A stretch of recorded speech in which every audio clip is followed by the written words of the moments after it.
don Antonio Barrios, analista internacional. Don Antonio, creo que es importante primero poner en contexto qué es lo que ocurre en estas naciones, pues tal vez mucha gente acá en Costa Rica desconoce o desconocemos muchísimo de lo que sucede allá, al otro lado del mundo, y que realmente tal vez a veces se le resta cierto interés. Bueno, buenos días y gracias por la invitación. Desde el punto de vista histórico, ocurrió una guerra en 1950 en la península coreana. Recordemos que con el fin de la Segunda Guerra Mundial, Japón, para conquistar China en algún momento, desde 1930 hasta el fin de la Segunda Guerra Mundial, pues había procurado conquistar China entrando por la península coreana. Con toda la época de distensión que ocurrió con el fin de la Segunda Guerra Mundial y el matrimonio que había habido entre la Unión Soviética y Estados Unidos en ese momento para acabar con el fascismo en Europa, pues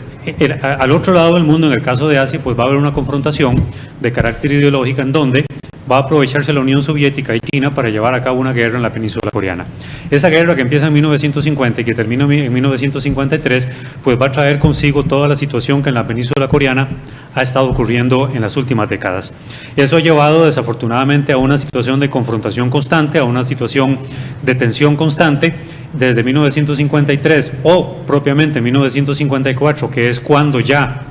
se crean las condiciones de la separación con el famoso paralelo 38 y con la intervención de Estados Unidos para terminar con esa guerra. No hay verdaderamente una terminación de la guerra, lo que hay simplemente es un alto al fuego, que lo que hace es simplemente determinar que la separación de ambas Coreas, o lo que va a hacer posteriormente ambas Coreas, a través del paralelo 38, va a llevar un alto al fuego en donde no hay una terminación del conflicto como tal.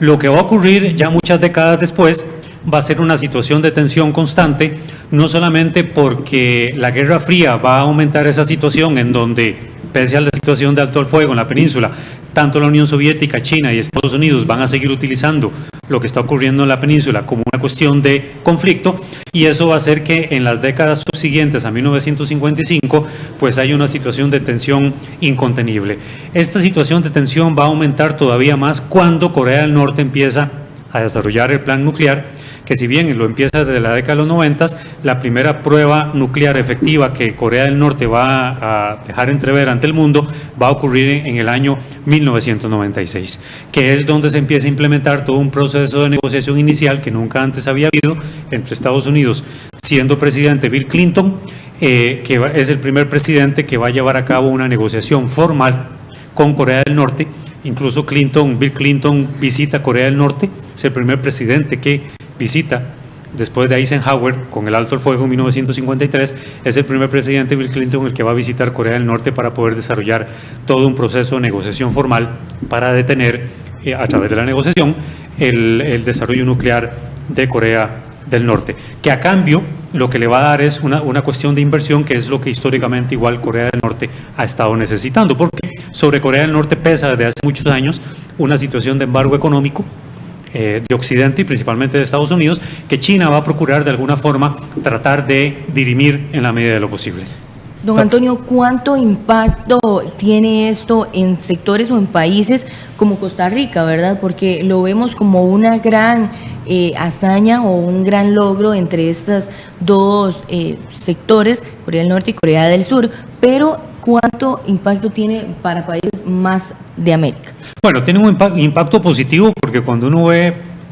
el caso de las Coreas, y uno ve cuando termina la guerra en 1955, en donde hay solamente un alto al fuego. Un alto al fuego no significa que la guerra se terminó, la guerra puede continuar utilizando otros medios, que es lo que caracterizó este conflicto desde 1955 hasta la fecha. Entonces, cuando uno ve,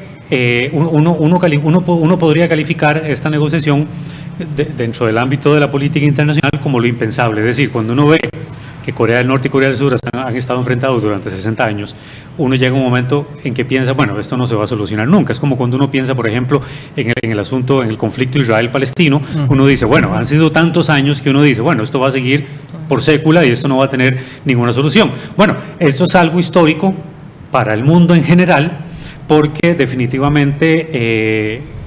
el mundo puede respirar aliviado de que esta última retórica que hubo, violenta, entre Donald Trump y Kim Jong-un, en donde casi ya se presagiaba una situación o habían amagos de guerra o de conflicto, pues uno ve este proceso de negociación como algo definitivamente histórico, algo que en algún momento pudo haber sido impensable, pero que cuando uno ve que se están dando la mano en ese pretil que vimos en este video, que marca también el paralelo 38,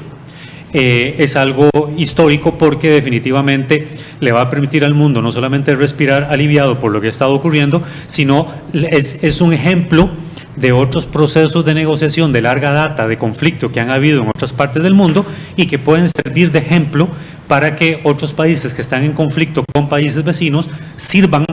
para tratar de emular lo mismo. Don Antonio, yo quiero que entremos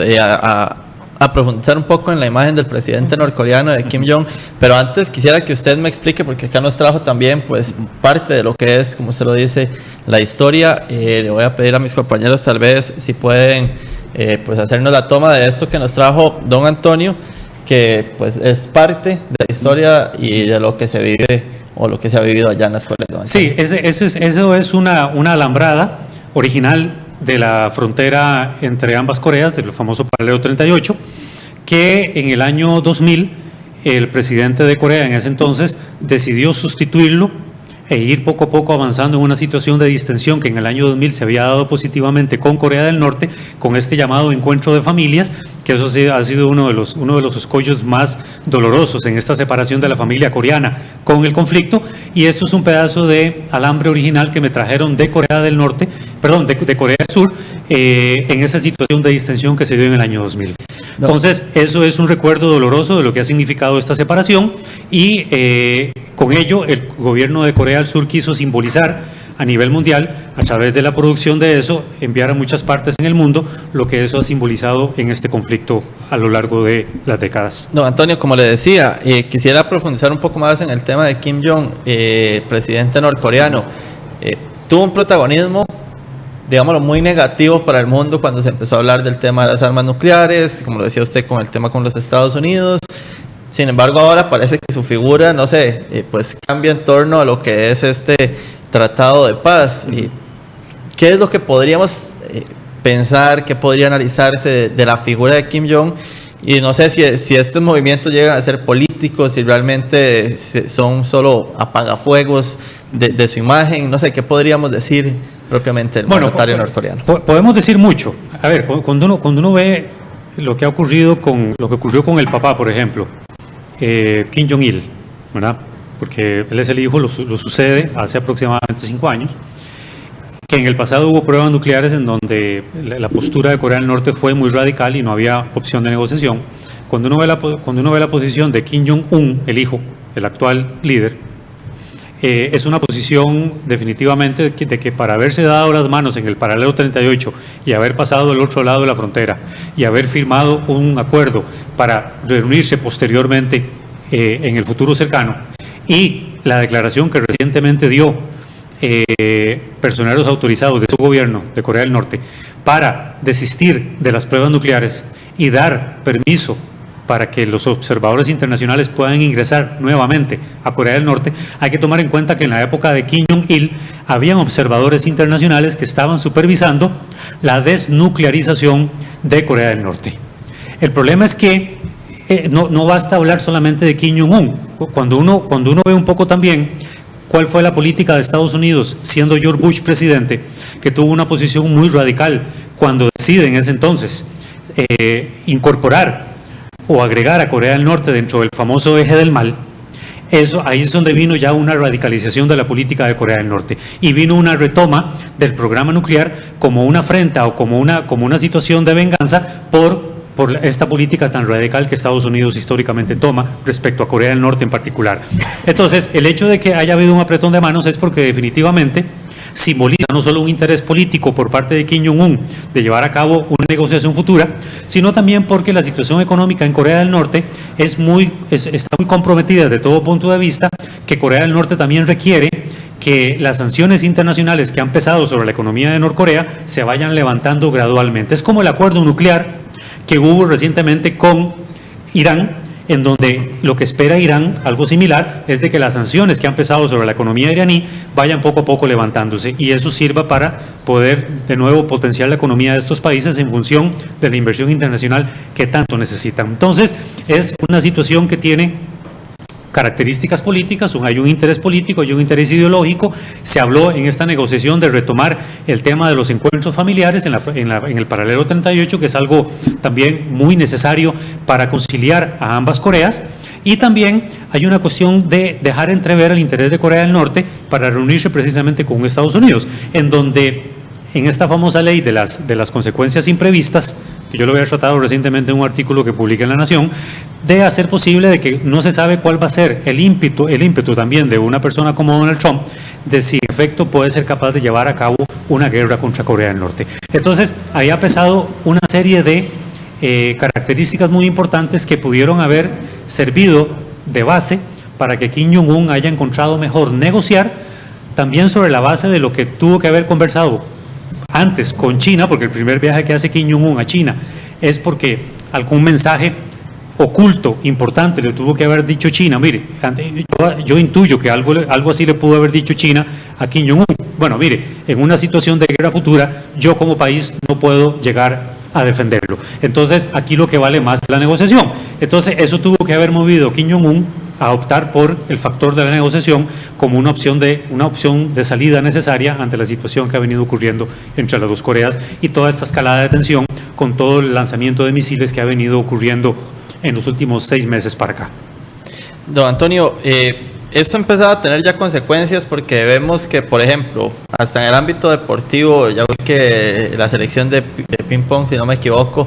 pues antes de enfrentarse en el Mundial prefirieron también hasta una reconciliación. En el tema del uso horario, si no me equivoco, también vuelve a ser el mismo. O sea, ¿qué podemos seguir esperando de ahora en adelante con todo esto, pues en esta unificación de las dos Coreas? ¿Qué es el tema del desarrollo, no sé, para una de la otra, para poner un poco más en perspectiva, ¿en qué podría estar impactando? Yo rescato 2 cosas que son muy importantes. La primera es que si hay un país que ha criticado fuertemente la política exterior de Estados Unidos respecto a Corea del Norte, ha sido precisamente Corea del Sur, porque el primer país que se vería afectado en una situación de guerra o en algún misil que Corea del Norte pueda lanzar, la primera afectada, por supuesto, va a ser Corea del Sur. Entonces, y este presidente, Moon, presidente de Corea del Sur, Moon, ha sido muy crítico de Trump, porque toda esta tensión belicosa que tanto Trump como Kim Jong-un han tenido en los últimos 6 meses, pues fue muy criticada precisamente por el presidente Moon en función de que estas posturas tan radicales de Corea del Norte obviamente van a afectar a Corea del Sur. Eso por un lado. Por otro, es de que el que va a llevar el mayor peso del posible desarrollo de Corea del Norte, que es lo que está tratando de buscar Kim Jong-un con todo este acercamiento, ese gran peso lo va a llevar Corea del Sur, porque a Corea del Sur le va a interesar que cuanto mejor esté la economía de Corea del Norte, es así como se puede llegar a desistir de los programas nucleares que tiene Norcorea y consecuentemente el lanzamiento de misiles que desde el punto de vista militar son un elemento de disuasión que Corea del Norte utiliza para procurar no solo alterar la situación de seguridad en la región, sino para mover a las potencias y buscar de qué forma se puede negociar con Corea del Norte, lo que por otros términos Corea del Norte no puede utilizar. Entonces, estos 2 factores son claves y el peso del desarrollo económico futuro lo va a llevar precisamente Corea del Sur. Eso es más que evidente, pero le va a interesar, por supuesto, a Corea del Sur tener una península lo más estable posible, porque en el futuro se podría estar hablando también de lo que ya se había hablado en la década de los 90, de la posible reunificación de la península. ¿En qué términos? Bueno, no se sabe todavía en qué términos, porque lo que la lógica dicta es de que puede ser o una federación o que eventualmente Corea del Sur absorba a Corea del Norte, porque no vería posible que Corea del Norte absorba el sur. Entonces, creo que lo más pensable o lo más viable, por la situación que en este momento hay, es que sería una condición política de sistema federal en la península. Don Antonio, ya tal vez para ir finalizando, ¿podemos esperar una imagen o un temperamento de Kim Jong un poco más mesurado? Tal vez luego de esto ya menos impulsivo, como se ha visto en los últimos tiempos. Bueno, yo creo que estaría obligado a tener ese comportamiento, porque hasta el momento el mismo Estados Unidos y Donald Trump tuvo que cambiar su postura también. Es una lección que más bien Kim Jong-un le está dando a Estados Unidos de que era posible de otra forma la negociación y no como Estados Unidos lo estaba buscando, que casi era de imponer mayores sanciones, que de aislar más. Entonces, eso solamente tiene como consecuencia la radicalización de la política de Corea del Norte. Entonces, la lógica dicta que es de esperar que Kim Jong-un, ante una situación también moderada por parte de Donald Trump, de que quiere reunirse igualmente con Kim Jong-un, de esperar que él tenga un comportamiento ya moderado, mesurado, de negociación, de distensión, de diálogo, y no se esperaría, porque eliminaría cualquier futura situación de negociación más avanzada, se esperaría de que esa sea la postura de Kim Jong-un en ese sentido. No se esperaría que tienda de nuevo a una situación de radicalización. Don Antonio, para finalizar ahora sí, nada más, ¿cuál sería el futuro de los miles de soldados estadounidenses que están dentro de Corea del Norte? Bueno, hay que esperarse, porque en caso de que haya una reunificación de la península y que implique ya una eliminación de esta barrera natural que es el paralelo 38, pero que años después se materializó con alambradas y con vigilancias y con torres de control y todas las cosas que hay a lo largo de la frontera, que son aproximadamente una frontera muy corta, tiene escasos 150 kilómetros, se esperaría que se contribuya a través de esa distensión el retiro de los casi 30.000 soldados estadounidenses que han estado ahí por décadas asentados permanentemente entre ambas fronteras. Entonces creo que eso sería un pedido más por parte de Corea del Sur para contribuir todavía más a la distensión y hacer ver condiciones de confianza para que Corea del Norte vea que realmente hay condiciones para poder seguir negociando. Porque la que sufre, más allá de lo que pueda significar el lanzamiento de lo nuclear y todo lo que ha ocurrido, es Corea del Norte, porque no confía ni en Corea del Sur ni confía en Estados Unidos por todos los ejercicios militares que históricamente hay, igual con Japón. Entonces aquí países garantes en este ambiente de confianza en la región serían Japón, China, Corea del Sur, Estados Unidos, la misma Rusia y consecuentemente Corea del Norte, que es la que está siempre en el ojo de la tormenta. Perfecto. Don Antonio, muchísimas gracias por Mucho ampliarnos el tema entre las dos Coreas. Vamos a ir a una pausa y cuando volvamos con nuestra compañera, vamos de inmediato con nuestra compañera Jennifer Vega y el tema de la anestesia contaminada, David, que trascendió en los últimos días acá en nuestro país. Así es, buenos días.